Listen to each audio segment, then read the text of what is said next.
sabi ko nga, once in a lifetime opportunity na magkaroon ng isang Juan Cagayan Manong Ege Aglipay na nagpepresenta sa atin dito po sa ating probinsya para pagkaisahin tayo. At yung kakayahan po ninyo, sir, na paunlarin ang ating mahal na probinsya, wala dun sa ibang kandidato.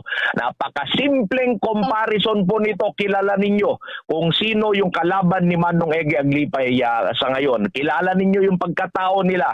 Wag lang ho kayong magpapalinlang dun so kung ano na naman yung mga binibigay sa inyo sa ngayon, tapno ay wunda kayo, tatanga panahon sa eleksyon, Manong Egay. Ibibigay natin sa lahat ng Cagayano ay magandang hinaharap ng kanilang anak. Ako ay ginamit Pilipinas sa lahat ng krisis. Nandito na po ako, gamitin niyo na po ako para itong mga kahirapan na dadama nyo ngayon, imaalis natin. Sa ngayon po, kasi sabi ko sa inyo, ang pagkasabi sa akin ng mga isasaka, ang presyo ng palay ngayon ay 14 pesos. At ang tanong, apay Manong Ege, kung kami ang nagpapabili ng palay namin, dinidikta sa amin ang presyo. Kung kami ang bumibili ng bigas, dinidikta sa amin ang presyo. Bakit ganyan? Ang produkto namin, dinidikta nila sa amin ang presyo. Ang produkto nila, dinidikta ang presyo sa amin. At sabi ko, subukan nyo si Manong Ege. Ay hindi mangyari yan. Kayo ay tutulungan ng probinsya ng Cagayan. NFA price plus 2 to 5 pesos. Presyo ng palay itatas. Ang presyo ng bigas ay bababa. Kasi tayo na ang magbiling, magbabayo. Ating palay, magiging bigas na dito sa Cagayan. Ating mais, magiging feeds na dito sa Cagayan. Tayo na rin ang magdidikta ng presyo ng bigas. Pag napangyayari ko na yan, ang presyo ng bigas ay